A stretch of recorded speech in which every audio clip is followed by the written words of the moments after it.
Hay números en los archivos del siglo XIX que no cuadran y cuanto más los miras, más sientes que alguien, en algún momento, no quería que los miraras demasiado de cerca. Los libros de contabilidad de las grandes compañías carboníferas de mediados del 800 registran cifras de consumo tan descomunales, tan absolutamente fuera de toda proporción con la industria que oficialmente existía en esa época, que uno se pregunta inevitablemente ¿para qué demonios se quemaba todo ese carbón? ¿Quién lo quemaba? ¿Y por qué nadie habla de ello hoy en día con la franqueza que merece? No estamos hablando de pequeñas discrepancias contables, de errores de transcripción, de redondeos generosos. Estamos hablando de toneladas que faltan, de consumos que no aparecen en ninguna fábrica conocida, de depósitos subterráneos cuya capacidad superaba con creces las necesidades declaradas de ciudades enteras durante décadas. Y entonces te preguntas, ¿a dónde fue todo ese carbón? ¿Qué máquinas lo devoraban? ¿Qué sistemas, qué infraestructuras, qué civilización lo necesitaba con tanta urgencia, con tan brutal voracidad? Para entender la magnitud de lo que estamos hablando, hay que retroceder al corazón de esa época, hay que meterse dentro de ella, respirar su aire denso y ennegrecido, sentir el peso de sus estructuras ciclópeas y ver con los propios ojos lo que los historiadores convencionales describen con una serenidad que, francamente, debería inquietarnos mucho más. El siglo XIX europeo, y especialmente su segunda mitad, es una época que la historia oficial nos presenta como un período de progreso ordenado, de revolución industrial metódica, de avance gradual desde la vela de sebo hasta la bombilla eléctrica. Nos enseñan que los hombres de esa época construyeron con esfuerzo titánico sus ferrocarriles, sus fábricas, sus puertos, sus canales, sus edificios de hierro y ladrillo, y que todo ello consumía cantidades de carbón perfectamente razonables y documentadas. Pero los archivos cuentan otra historia, y es una historia que huele a humo, a betún, a maquinaria sobrehumana trabajando en las entrañas de ciudades que nadie supo explicar del todo bien. Empecemos por lo visible, por lo que cualquiera podría haber visto si hubiera caminado por las calles de Manchester, de Birmingham, de Essen, de Lyon, de Varsovia, de San Petersburgo, en aquellos años extraordinarios y turbios. Las ciudades del siglo XIX no eran las ciudades medievales de callejuelas estrechas y casas de madera que el imaginario romántico a veces nos vende. Eran monstruos de piedra y hierro, organismos vivos que crecían a una velocidad que asombraba incluso a quienes los habitaban. Manchester pasó de menos de 20.000 habitantes a principios del 800 a casi 500.000 en los años 70 de ese mismo siglo. Essen, la ciudad del carbón y del acero donde los Krupp construyeron su imperio industrial, creció de forma tan vertiginosa que sus propios administradores municipales confesaban en sus memorias que era imposible cartografiarla con precisión, porque antes de que el mapa estuviera terminado, ya habían aparecido nuevos barrios donde antes había campos. Birmingham tenía ya más de 400.000 almas en los años 60, con más de 50.000 chimeneas industriales activas según los censos de la época, y las calles de su centro histórico estaban tan perpetuamente cubiertas de hollín que los visitantes extranjeros la describían invariablemente como una ciudad que vivía dentro de una nube negra permanente, una ciudad donde el sol nunca llegaba a verse con claridad, donde los niños nacían con los pulmones ya manchados, donde los edificios de piedra caliza blanca adquirían en cuestión de meses la coloración oscura y grasienta del carbón quemado. Y todo eso era lo que se veía desde la calle, lo que cualquier viajero podía observar y anotar en su diario. Pero bajo las calles, dentro de los muros de las fábricas, en las bodegas de los edificios públicos, en los sótanos de las estaciones de ferrocarril, en las plantas subterráneas de las grandes instalaciones portuarias, se desarrollaba algo de una escala que los documentos contemporáneos describen con una precisión desconcertante,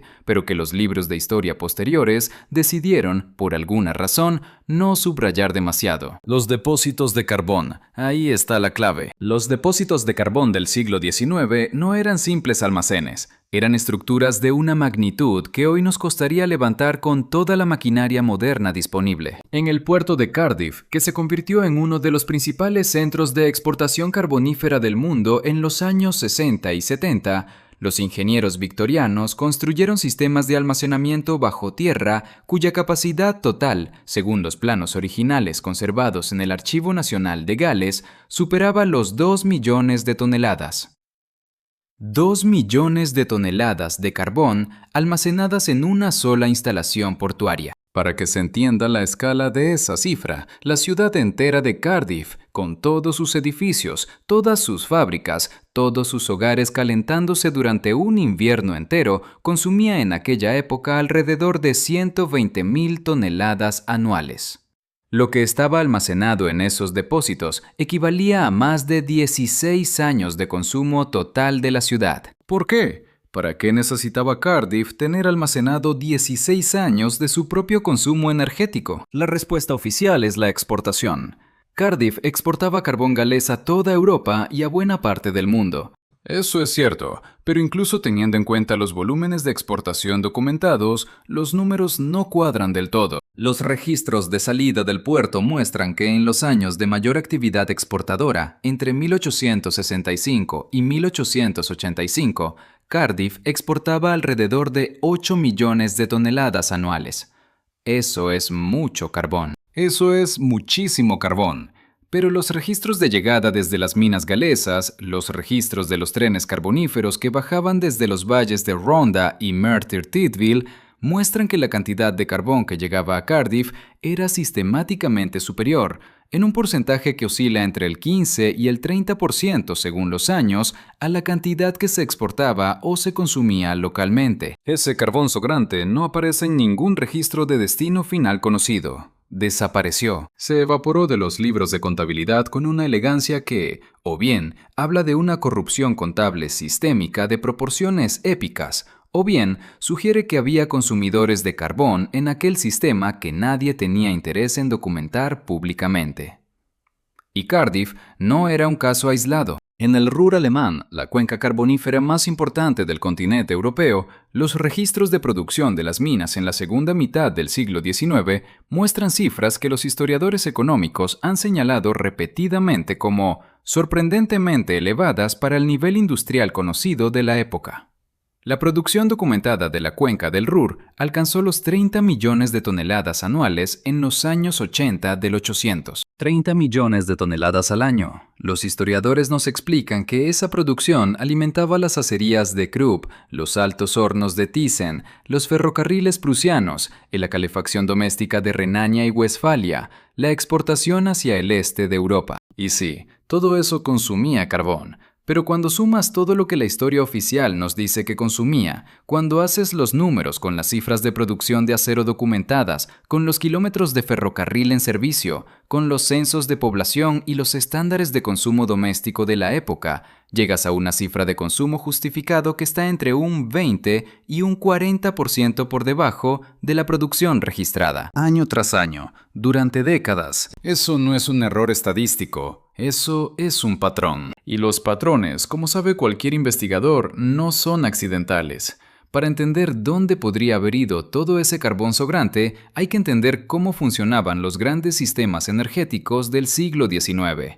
Y hay que abandonar por un momento la imagen simplificada que nos han enseñado. El siglo XIX no era la época del vapor de una sola velocidad y una sola aplicación.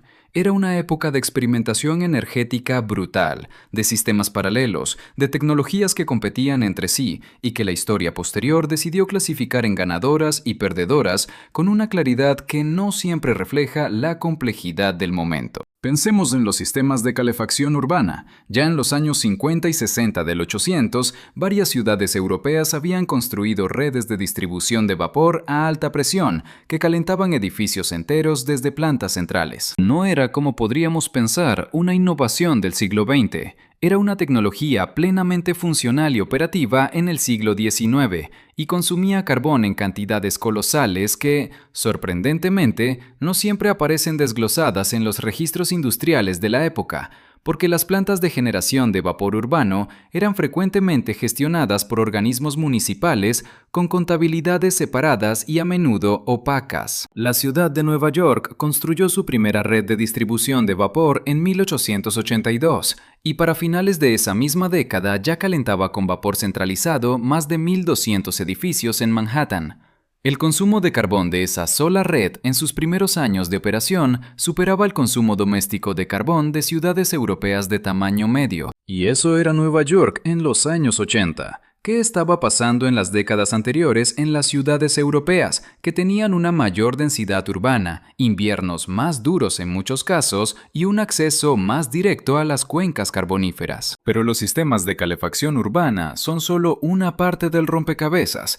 Hay otro elemento que los historiadores de la energía mencionan de pasada, pero que cuando te detenes a analizarlo en detalle, resulta absolutamente fascinante y perturbador al mismo tiempo. Los sistemas hidráulicos urbanos de alta presión.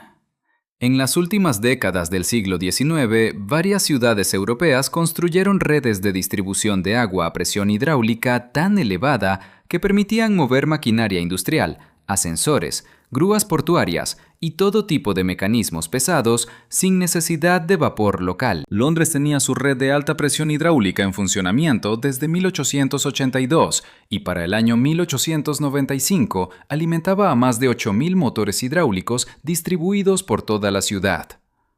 París tenía su propia red desde 1874. Amberes, Ámsterdam, Hamburgo, Génova, todas tenían sus sistemas hidráulicos urbanos, todos construidos con una ingeniería de una precisión y una escala que todavía hoy sorprende a los ingenieros que estudian sus planos originales.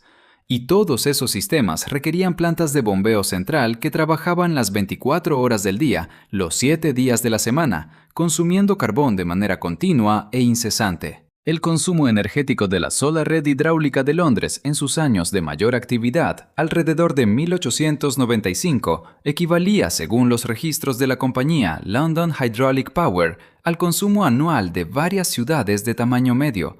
Y aún así, el carbón que estas redes consumían representaba solo una fracción de la discrepancia que observamos en los registros globales de producción y consumo carbonífero. Dacă îți plac acest gen de povestiri istorice despre misterele trecutului, dă like și scrie 1 în comentarii. Dacă nu îți plac, scrie 0. Astfel vom ști cât de apreciate sunt poveștile noastre. Porque hay algo más. Algo que los libros de historia raramente mencionan con la claridad que merece. Algo que aparece en los registros técnicos de la época con una frecuencia desconcertante y que, cuando empiezas a conectar los puntos, dibuja un cuadro de la civilización del siglo XIX radicalmente diferente al que nos enseñaron. Los sistemas de iluminación. No la iluminación eléctrica de Edison, que llegó relativamente tarde. No la iluminación a gas de carbón, que todo el mundo conoce y que sí está bien documentada en los registros históricos. Hay un tercer tipo de iluminación que existió en el siglo XIX, que consumía carbón en cantidades enormes y que la historia posterior relegó a un rincón oscuro del que raramente se habla. La iluminación mediante aceite de carbón destilado, también conocido como querosene o petróleo de hulla, fue la tecnología dominante de iluminación artificial en la segunda mitad del siglo XIX, antes de que la electricidad se generalizara. Y para producir ese aceite de carbón destilado, se necesitaban enormes instalaciones de destilación que consumían carbón en el proceso de producción, y cuya capacidad de procesamiento era, según los registros de las principales plantas europeas, verdaderamente colosal. La planta de destilación de carbón de Hannover, inaugurada en 1858, podía procesar 800 toneladas de carbón al día. La planta de Glasgow, inaugurada en 1864, llegó a procesar más de 1.200 toneladas diarias en sus años de máximo rendimiento. Pero esas plantas, por grandes que fueran, no explican por sí solas las discrepancias que estamos viendo. Para explicarlas hay que ir más lejos. Hay que ir a los lugares donde el siglo XIX hizo cosas que la historia posterior prefirió no recordar con demasiado detalle. Las instalaciones militares, los ferrocarriles militares, los sistemas de comunicación telegráfica, Los cables submarinos. Cuando en el año 1858 se tendió el primer cable telegráfico transatlántico entre Irlanda y Terranova, el proceso requirió el uso continuado durante semanas de los barcos más grandes del mundo, de maquinaria de una complejidad extraordinaria y de instalaciones en tierra a ambos lados del Atlántico que consumían carbón en cantidades que los registros del proyecto describen con una especificidad asombrosa. Más de 4.000 toneladas solo para las operaciones en tierra durante los meses del tendido. Y ese era un solo proyecto, una sola línea telegráfica. Para mediados de los años 70 del 800, había ya más de 150.000 kilómetros de cables telegráficos submarinos tendidos por los fondos de todos los océanos del planeta. El mantenimiento de esa infraestructura, las operaciones de los barcos cableros que patrullaban continuamente las rutas de los cables para reparar roturas y deterioros, el funcionamiento de las estaciones de amplificación y retransmisión en islas remotas y costas lejanas, todo eso consumía carbón de manera continua y en proporciones que los registros de las compañías telegráficas revelan como absolutamente descomunales. La Eastern Telegraph Company, que gestionaba la mayor parte de la red telegráfica submarina del Imperio Británico, mantenía en los años 80 una flota de más de 45 barcos de vapor permanentemente en servicio. Solo esa flota consumía, según los registros internos de la compañía, conservados en el archivo histórico de la British Telecom en Londres, más de 300.000 toneladas de carbón al año. 300.000 toneladas al año solo para mantener los cables telegráficos. Y la Eastern Telegraph era solo una de las varias compañías que operaban redes telegráficas submarinas. Cuando sumas el consumo de todas las compañías similares, el número se acerca al 1.000.000 de toneladas anuales, solo para la infraestructura telegráfica submarina. Eso es carbón que consumía una tecnología que, en la narrativa histórica estándar, aparece mencionada de pasada como una curiosidad tecnológica del siglo XIX.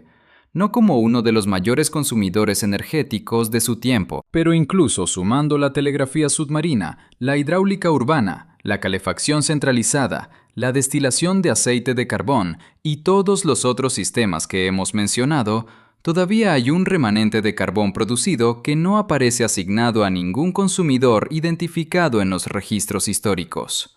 Y ese remanente, ese carbón fantasma que existió, pero que no quemó ninguna fábrica conocida, ningún ferrocarril documentado, ningún sistema oficial registrado, es el que debería hacernos pensar con más seriedad. Porque hay una posibilidad que los historiadores convencionales raramente verbalizan, pero que los registros técnicos de la época sugieren de manera persistente, que existían en el siglo XIX sistemas de generación y distribución de energía de una escala y una sofisticación que nuestra narrativa histórica simplemente no reconoce, porque reconocerlos obligaría a reescribir demasiadas cosas. Fíjate en las fotografías, fíjate en los grabados, fíjate en las ilustraciones técnicas de las revistas de ingeniería del siglo XIX, publicaciones como el Illustrated London News o el Scientific American o la Revue Générale de l'Architecture. Lo que ves en esas imágenes son máquinas de una complejidad y una escala que no encajan del todo con la narrativa del progreso gradual y ordenado. Máquinas de vapor con configuraciones que los manuales de historia de la tecnología describen como raras o experimentales, pero que aparecen representadas en esas ilustraciones con la misma naturalidad y familiaridad con que hoy aparecería representada una turbina de gas, es decir, como algo perfectamente normal, perfectamente conocido por el público lector de esas revistas. Algunas de esas máquinas, cuando las analizas en detalle, prestando atención a las especificaciones técnicas que acompañan las ilustraciones, muestran relaciones entre su tamaño, su consumo de combustible y su producción de trabajo que superan lo que la termodinámica clásica del siglo XIX permitiría. No en sentido físicamente imposible, sino en sentido de que esas eficiencias solo comenzaron a alcanzarse masivamente, según la historia oficial de la tecnología, en el siglo XX. Lo cual nos lleva a una pregunta que es incómoda, pero que hay que hacer. ¿Estaban los ingenieros del siglo XIX más avanzados de lo que la historia oficial reconoce? ¿Existía una tradición técnica, un corpus de conocimiento práctico sobre la optimización de máquinas de vapor que fue interrumpida, perdida o deliberadamente suprimida en algún momento entre finales del siglo XIX y principios del XX, y que luego la industria del siglo XX tuvo que redescubrir lentamente y con gran esfuerzo. Y si ese conocimiento existía, si esas máquinas ultraeficientes existían, si esos sistemas de distribución energética de alta escala existían, ¿qué los eliminó? ¿Qué catástrofe, qué ruptura, qué discontinuidad histórica borró de la memoria colectiva toda una generación de tecnología energética que debería haber sido la base sobre la que se construyó el siglo XX y que sin embargo no lo fue? Hay algo perturbador en la forma en que la historia de la energía hace un salto extraño entre aproximadamente 1885 y 1920.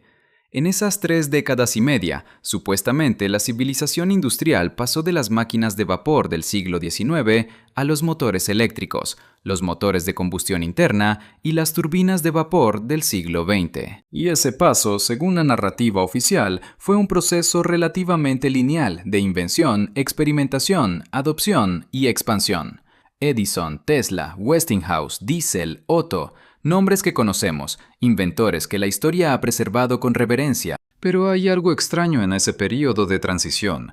Hay demasiadas discontinuidades, demasiadas tecnologías que desaparecen sin explicación satisfactoria, demasiados sistemas que existían en los años 80 y 90 del 800 y que simplemente no existen ya en los años 20 del 900, sin que nadie haya documentado con precisión cuándo y por qué dejaron de existir. Las redes hidráulicas urbanas que mencionamos antes son un buen ejemplo. La red hidráulica de Londres, que en 1895 alimentaba a más de 8.000 motores en toda la ciudad, simplemente dejó de funcionar. No de golpe, no por una catástrofe, sino gradualmente, a lo largo de las primeras décadas del siglo XX, hasta que el último tramo fue clausurado en 1977. Pero, ¿por qué? ¿Por qué una infraestructura que funcionaba perfectamente, que había sido construida con un costo enorme, que prestaba servicios a miles de usuarios, fue progresivamente abandonada sin que la historia haya sentido la necesidad de explicar el proceso con más detalle que un genérico fue sustituida por la electricidad? La respuesta obvia es que la electricidad era más práctica, más flexible, más económica. Y probablemente eso sea parte de la verdad, pero solo parte. Porque la velocidad con que ciertas tecnologías del siglo XIX fueron abandonadas, la forma en que desaparecieron sin dejar prácticamente rastro en la memoria colectiva, sugiere algo más que una simple sustitución tecnológica ordenada. Sugiere una ruptura, una discontinuidad, un momento en que algo cambió de manera fundamental en la civilización industrial occidental. Algo que hizo que determinados conocimientos, determinadas capacidades, determinadas infraestructuras dejaran de ser operativas o incluso de ser consideradas relevantes. Y ese momento, esa ruptura, es el gran misterio de la historia energética del siglo XIX, que nadie parece querer investigar con demasiado rigor. Los depósitos de carbón, esos gigantescos almacenes subterráneos cuya existencia documentamos al principio, son una pista. Porque los depósitos de carbón no se construyen para el corto plazo, son infraestructuras de largo plazo, diseñadas para garantizar suministro durante años, no meses. El hecho de que en Cardiff hubiera almacenado el equivalente a 16 años de consumo local, el hecho de que en varios puertos europeos los depósitos tuvieran capacidades que superaban en muchos años el consumo previsible, no habla de planificación empresarial prudente.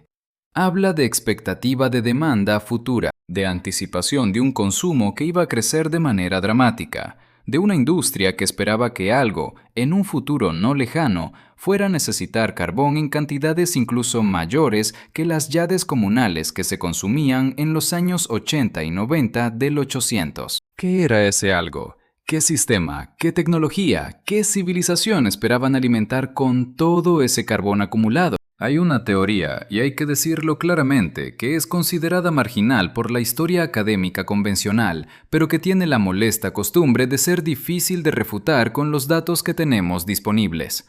La teoría es la siguiente. En el siglo XIX existía en las principales ciudades del mundo un sistema de distribución de energía eléctrica que funcionaba a una escala mucho mayor de lo que la historia oficial reconoce, y que ese sistema requería plantas de generación de una potencia muy superior a la que Edison o Westinghouse o Tesla describieron en sus patentes y demostraciones públicas conocidas. Esas plantas de generación habrían consumido carbón en cantidades enormes, y cuando ese sistema de distribución eléctrica de alta escala, por razones que todavía no comprendemos completamente, pero que probablemente tienen que ver con una combinación de catástrofes tecnológicas, colapso económico y posiblemente eventos geofísicos extraordinarios, dejó de funcionar en las primeras décadas del siglo XX, los depósitos de carbón acumulados para alimentarlo quedaron como herencia de una infraestructura desaparecida, y las discrepancias en los registros de producción y consumo quedaron como el rastro fantasmal de una demanda que ya no existía. Es una teoría atrevida, es una teoría que choca frontalmente con la narrativa oficial del progreso gradual y documentado de la tecnología eléctrica. Pero es una teoría que se apoya en datos reales, en registros históricos auténticos, en las mismas discrepancias que los propios historiadores de la energía han señalado sin llegar a extraer las conclusiones más radicales que esos datos sugerirían. Y hay algo más que apoya esta lectura: los edificios. Los grandes edificios del siglo XIX, los palacios de exposiciones, las estaciones de ferrocarril, los grandes mercados cubiertos, los teatros, los museos, los edificios gubernamentales, tienen una característica técnica que raramente se menciona, pero que cualquiera puede verificar estudiando sus planos originales. Están diseñados para manejar cargas eléctricas, no las cargas eléctricas modestas de unos pocos focos Edison. Cargas eléctricas de una magnitud que los sistemas de iluminación pública conocidos del período no habrían requerido. Los cableados eléctricos empotrados en las paredes de algunos de estos edificios, descubiertos durante trabajos de renovación en el siglo XX y documentados por los arquitectos que realizaron esas renovaciones, tienen secciones transversales que solo tienen sentido para potencias eléctricas muy superiores a las que la iluminación de la época requería. ¿Para qué servían esos cableados sobredimensionados? ¿Qué carga eléctrica esperaban manejar los ingenieros del siglo XIX cuando los instalaron? Los arquitectos y los historiadores de la arquitectura que han encontrado esas instalaciones han propuesto diversas explicaciones. La más común es que los ingenieros de la época sobredimensionaban los cableados por precaución, anticipando demandas futuras. Es posible, es razonable, pero no es la única explicación posible. La otra explicación es que esos cableados no eran para el futuro, eran para el presente. Eran para sistemas eléctricos que funcionaban en el momento en que esos edificios fueron construidos. Sistemas cuya potencia real, cuya escala real no coincide con lo que la historia oficial nos cuenta. Y si esos sistemas existían, si consumían la electricidad que esos cableados sugerirían, entonces las plantas de generación que los alimentaban habrían consumido carbón. Mucho carbón. Exactamente el carbón que falta en los registros históricos. Exactamente el carbón que se acumulaba en esos depósitos gigantescos cuya capacidad nunca fue del todo explicada. El rastro del carbón desaparecido nos lleva inevitablemente a preguntarnos qué clase de civilización habitaba realmente el siglo XIX. No la civilización de victorias sombrías y calles adoquinadas y señoras con corsés que vemos en las películas, sino una civilización con capacidades energéticas que, si nuestra interpretación de las discrepancias es correcta, eran dramáticamente superiores a lo que se nos ha enseñado. Una civilización que sabía cosas sobre la generación, la distribución y el uso de la energía que nosotros en el siglo XXI estamos todavía redescubriendo. Y una civilización que en algún momento entre 1890 y 1920 experimentó una ruptura tan profunda que perdió esos conocimientos, abandonó esas infraestructuras y dejó a sus sucesores construir desde cero, con mucho más esfuerzo y mucho más tiempo del que habría sido necesario si el conocimiento del siglo XIX hubiera sido preservado y transmitido. ¿Qué causó esa ruptura? Las guerras, dirán los historiadores convencionales. La Primera Guerra Mundial, que destruyó infraestructuras y mató a una generación de ingenieros y técnicos. El colapso económico de la posguerra. La crisis del año 29. Y sí, Todo eso contribuyó, pero las guerras no borran el conocimiento técnico con la precisión con que el conocimiento energético del siglo XIX parece haber sido borrado. Las guerras destruyen edificios, matan personas, interrumpen cadenas de producción, pero los libros permanecen, los planos permanecen, las revistas técnicas permanecen. Sin embargo, hay algo en los archivos de ingeniería del período de entreguerras que habla de discontinuidad, no de continuidad con adaptaciones. Los ingenieros de los años 20 y 30 del siglo XX, cuando construyen sus grandes plantas de generación eléctrica, cuando diseñan sus sistemas de distribución de energía, no están refinando lo que sus predecesores del siglo XIX construyeron. Están empezando de nuevo, con un conocimiento del campo que es más limitado, no más avanzado, que el que sugieren los registros técnicos del siglo anterior. Eso es lo que debería inquietarnos, no la idea abstracta de una civilización perdida, sino el rastro concreto, documentado, verificable de un conocimiento técnico que existió y que luego desapareció. Que está en los archivos, que está en los planos, que está en las discrepancias contables de los registros de carbón, que está en los cableados sobredimensionados de los edificios del siglo XIX. Y que espera pacientemente a que alguien se moleste en leerlo, con los ojos bien abiertos y con la disposición de llegar a donde los datos llevan, aunque ese destino resulte incómodo para las narrativas establecidas. Los gigantescos depósitos de carbón del siglo XIX no son una curiosidad histórica menor, son una pregunta sin respuesta satisfactoria, una anomalía en la contabilidad de la civilización industrial que debería haberse investigado con mucha más seriedad de lo que se ha hecho. El carbón que falta en los libros de contabilidad es el rastro de algo que existió y que ya no existe, de sistemas que funcionaban y que dejaron de funcionar, de conocimientos que se poseían y que se perdieron. Y la pregunta que ese rastro plantea es la más incómoda de todas. ¿Somos realmente los herederos de esa civilización del siglo XIX, con todo su conocimiento preservado y ampliado? ¿O somos los herederos de su catástrofe, de su ruptura, de su amnesia? ¿Somos el progreso que siguió al siglo XIX, o somos el largo y difícil proceso de recuperación de lo que el siglo XIX perdió? Los archivos guardan silencio sobre las preguntas más incómodas, pero los números no mienten. Y los números del carbón del siglo XIX apuntan, con la frialdad de la aritmética, hacia una historia que todavía no hemos terminado de contar. Y sin embargo, hay más. Porque cuando uno empieza a tirar del hilo de esas discrepancias contables, cuando uno se sienta en una sala de archivo con los registros originales extendidos sobre la mesa, lo que encuentra no es solo una anomalía numérica. Encuentra un mundo entero que no encaja con el relato que nos han enseñado. Un mundo con su propia lógica, su propia escala, sus propias ambiciones y sus propios abismos. Tomemos un caso concreto, uno que raramente aparece en los libros de texto, pero que está perfectamente documentado en los archivos del Ministerio de Comercio del Imperio Austrohúngaro, conservados hoy en el Haus Hof- und Staatsarchiv de Viena.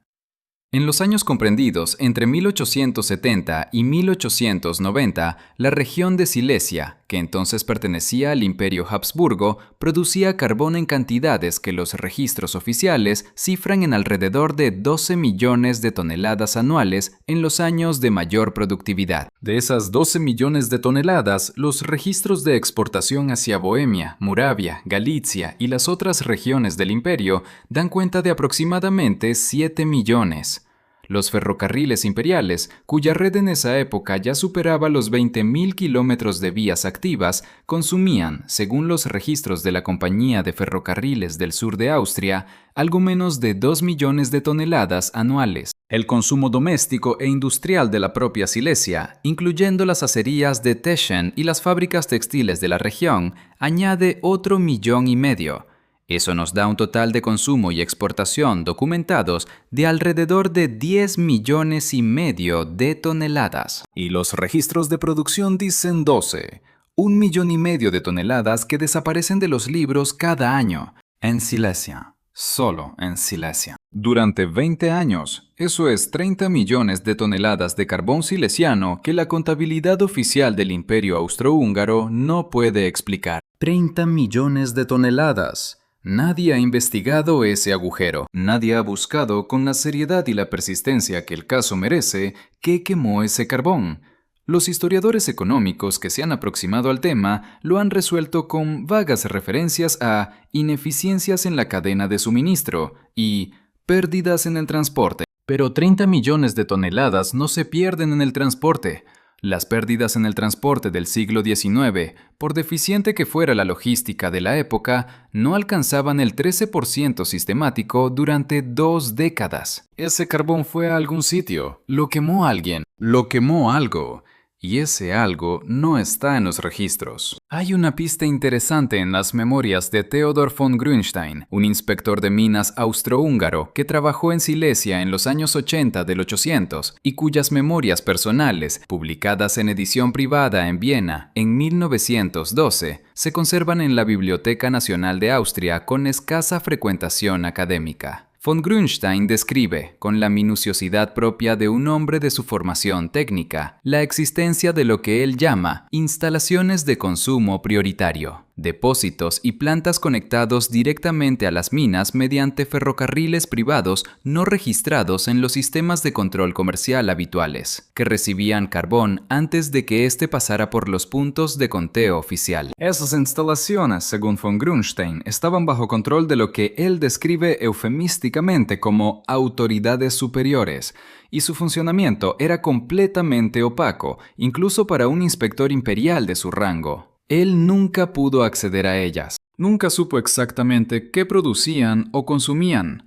pero su estimación personal, basada en el volumen de tráfico ferroviario que observaba entrar en esas instalaciones, es de entre 700.000 y 1 millón de toneladas anuales, solo en las instalaciones que él podía ver y contar desde los accesos públicos. Y él mismo admite que probablemente había instalaciones que no podía ver. Las memorias de von Grünstein fueron reeditadas una sola vez, en 1934, en una pequeña editorial de Praga que cerró ese mismo año. Después de eso, desaparecieron del circuito editorial y del circuito académico. No están catalogadas en las principales bases de datos bibliográficas de historia de la tecnología. Si no fuera por el ejemplar de la Biblioteca Nacional de Austria, que por suerte tiene el sistema de catalogación más escrupuloso de Europa Central, probablemente no sabríamos que esas memorias existieron. Lo cual lleva, inevitablemente, a preguntarse cuántos otros von Grünstein hay. ¿Cuántos otros observadores directos de aquella época dejaron registros que incomodaban a alguien, registros que fueron dejados fuera del circuito académico no por falta de mérito, sino por exceso de inconveniencia? No estamos hablando de conspiración en el sentido cinematográfico del término, de hombres de negro borrando archivos en la oscuridad de la madrugada. Estamos hablando de algo mucho más mundano y mucho más efectivo, el simple desinterés institucional. Los registros que confirman la narrativa oficial reciben atención, catalogación, reedición, citación académica. Los registros que la cuestionan son simplemente ignorados, no destruidos, ignorados, y el tiempo hace el resto. En 100 años de ignorancia institucional, un documento puede pasar de ser una fuente potencialmente explosiva a ser una rareza bibliográfica que solo visita un erudito especializado cada 4 o 5 años, si acaso. Pero los documentos no son la única huella que queda. Las estructuras también quedan. Y las estructuras del siglo XIX, esas que todavía podemos ver y tocar y medir, nos cuentan cosas que los documentos nunca podrían contar con tanta elocuencia. Pensemos en los sistemas de ventilación. Los grandes edificios públicos del siglo XIX, los que hoy admiramos como joyas del patrimonio arquitectónico y que los turistas fotografían sin reparar en sus detalles técnicos, tienen sistemas de ventilación que los ingenieros modernos que los han estudiado describen invariablemente con una mezcla de respeto y perplejidad. Los sistemas de ventilación del Palacio del Reichstag en Berlín, construido entre 1884 y 1894, según los planos del arquitecto Paul Wallot, fueron diseñados para mover volúmenes de aire que corresponden no a un edificio de uso parlamentario y administrativo, sino a una instalación industrial de alta intensidad. Las cámaras de ventilación subterráneas del edificio, cuya existencia fue redescubierta durante los trabajos de renovación realizados tras la reunificación alemana, tienen dimensiones que los ingenieros del proyecto de renovación describieron en sus informes técnicos como desproporcionadas para las necesidades de un edificio de su tipo. Los ductos de ventilación secundaria, algunos de los cuales no conectan con ningún espacio interior identificable del edificio tal como lo conocemos hoy, sugieren que el edificio original tenía componentes subterráneos que no fueron incluidos en las versiones de los planos que llegaron hasta nosotros, o que fueron clausurados y olvidados en algún momento de su historia. El Palacio de Westminster en Londres, reconstruido entre 1842 y 1870 bajo la dirección de Charles Barry y Augustus Pugin, tiene una situación similar. Su sistema de ventilación original, diseñado por el ingeniero David Boswell Reed, era de una sofisticación técnica que los historiadores de la arquitectura reconocen como extraordinaria para su época. Pero lo que raramente se menciona es que ese sistema de ventilación tenía una capacidad de intercambio de aire muy superior a la necesaria para las funciones parlamentarias del edificio. Reed diseñó el sistema para manejar cargas de calor y humedad que solo tendrían sentido si en alguna parte del edificio o en espacios conectados al edificio se generaba calor de manera intensiva y continua. Calor que, en la tecnología de esa época, solo podía venir de la combustión de carbón. Los estudiosos de la arquitectura victoriana que han examinado en detalle los planos originales del sistema de Reed han señalado esta discrepancia sin llegar a formular la pregunta obvia: ¿qué estaba quemando el Palacio de Westminster?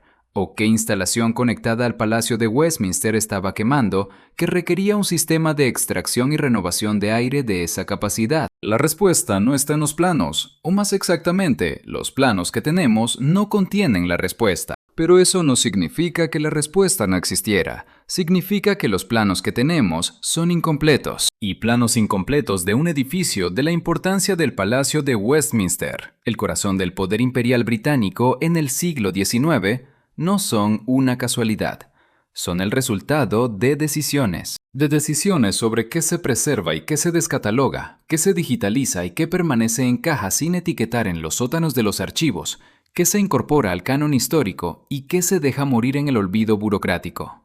Volvamos al carbón, porque hay otro ángulo de esta historia que todavía no hemos explorado y que puede ser el más revelador de todos: los precios. El precio del carbón en el siglo XIX, especialmente en la segunda mitad, muestra un comportamiento de mercado que los economistas históricos han descrito como atípico, con una frecuencia que debería llamar la atención. En teoría, el precio de una materia prima responde a la oferta y la demanda. Cuando la producción aumenta sin que la demanda aumente de forma correspondiente, los precios bajan. Cuando la demanda supera a la oferta, los precios suben. Es la lógica básica del mercado, pero el carbón en el siglo XIX no siempre se comportó así. Hubo periodos, bien documentados en los registros de las bolsas de materias primas de Liverpool, Londres y Hamburgo, en que la producción carbonífera aumentó de manera significativa sin que los precios cayeran proporcionalmente. En economía, eso solo puede explicarse de una de dos maneras. O bien los costes de producción también aumentaron de forma correspondiente, lo que impidió que el aumento de oferta se tradujera en caída de precios, o bien la demanda también aumentó de forma correspondiente, absorbiendo el aumento de oferta sin presionar los precios a la baja. Los historiadores económicos han tendido a adoptar la primera explicación, pero cuando se examinan los costes de producción documentados de las principales minas en esos periodos, no se observa el aumento de costes que la primera explicación requeriría. Los costes de extracción por tonelada se mantuvieron relativamente estables o incluso bajaron en algunos periodos, gracias a las mejoras técnicas en la minería. Eso solo deja la segunda explicación, que la demanda aumentó de forma correspondiente al aumento de oferta. Pero esa demanda adicional no aparece en los registros de consumo conocidos. Lo que los precios del carbón en el siglo XIX nos están diciendo, si los leemos con los ojos de un economista dispuesto a seguir los datos hasta donde llevan, es que había un consumidor de carbón, o varios consumidores, cuya demanda crecía de forma continua, y que absorbían los aumentos de producción sin que su identidad quedara registrada en los libros de contabilidad comerciales habituales. Ese consumidor misterioso, ese sumidero invisible de carbón que mantenía los precios estables absorbiendo la producción adicional, es la misma entidad que vemos en las discrepancias contables de Cardiff y el Ruhr y Silesia. Es el mismo actor que aparece y desaparece de los registros con una consistencia que ya no puede atribuirse al azar. Y hay una última pieza del rompecabezas que quiero poner sobre la mesa, una pieza que encontré en un lugar en que nadie esperaría encontrarla: los archivos de las compañías de seguros. Las grandes compañías de seguros marítimos de Londres, Lloyd's y sus competidoras, aseguraban en el siglo XIX no solo los barcos, sino también los cargamentos. Y los cargamentos de carbón eran, por su valor y su volumen, objetos frecuentes de aseguramiento. Los registros de suscripción de Lloyd's, que se conservan en sus propios archivos históricos con una meticulosidad que sería la envidia de muchos archivos estatales, muestran algo curioso. Hay cargamentos de carbón asegurados que no corresponden a ninguna ruta comercial identificable. Hay barcos cargados de carbón de los que se aseguró el cargamento, pero cuyos registros de destino son vagos o ausentes. Hay primas de seguro pagadas por cargamentos de carbón cuya entrega en ningún puerto conocido jamás fue registrada. En el lenguaje de la industria aseguradora, esos cargamentos son técnicamente pérdidas, casos en que la póliza fue pagada, pero el destino del cargamento no fue confirmado. Pero las pérdidas de Lloyd's en carbón durante el período de mayor interés, entre 1860 y 1890, no muestran el patrón de naufragios, accidentes y desastres marítimos que explicaría un número elevado de cargamentos no entregados. Los barcos llegaban, los barcos estaban bien, pero el carbón simplemente no aparecía en ningún registro de descarga, en ningún puerto conocido, como si se hubiera descargado en algún lugar que no figura en los libros de registro portuario oficiales. Como si hubiera destinos a los que el carbón llegaba, pero que, por alguna razón, no dejaban el tipo de rastro burocrático que dejan los puertos comerciales ordinarios. Instalaciones privadas, puertos militares, accesos costeros no registrados en las cartas náuticas comerciales, pero perfectamente conocidos por los capitanes que los frecuentaban. La imagen que va emergiendo de todos estos fragmentos, de las discrepancias contables de las cuencas mineras, de los precios atípicos de las bolsas de materias primas, de los cableados sobredimensionados de los edificios públicos, de los sistemas de ventilación desproporcionados, de las memorias ignoradas de los inspectores de minas, de los cargamentos de carbón que no llegan a ningún puerto conocido, es la imagen de una civilización con una demanda energética real muy superior a la demanda energética documentada en los registros oficiales. Una civilización que consumía más energía de la que sus registros oficiales reconocen, que tenía sistemas, instalaciones, infraestructuras, cuyo funcionamiento requería carbón en cantidades que ninguna de las tecnologías históricamente conocidas del período puede explicar por sí sola. Una civilización que, en algún momento entre finales del siglo XIX y principios del siglo XX, dejó de necesitar ese carbón, o dejó de poder usarlo, o simplemente dejó de existir como entidad coherente, capaz de mantener esas infraestructuras en funcionamiento.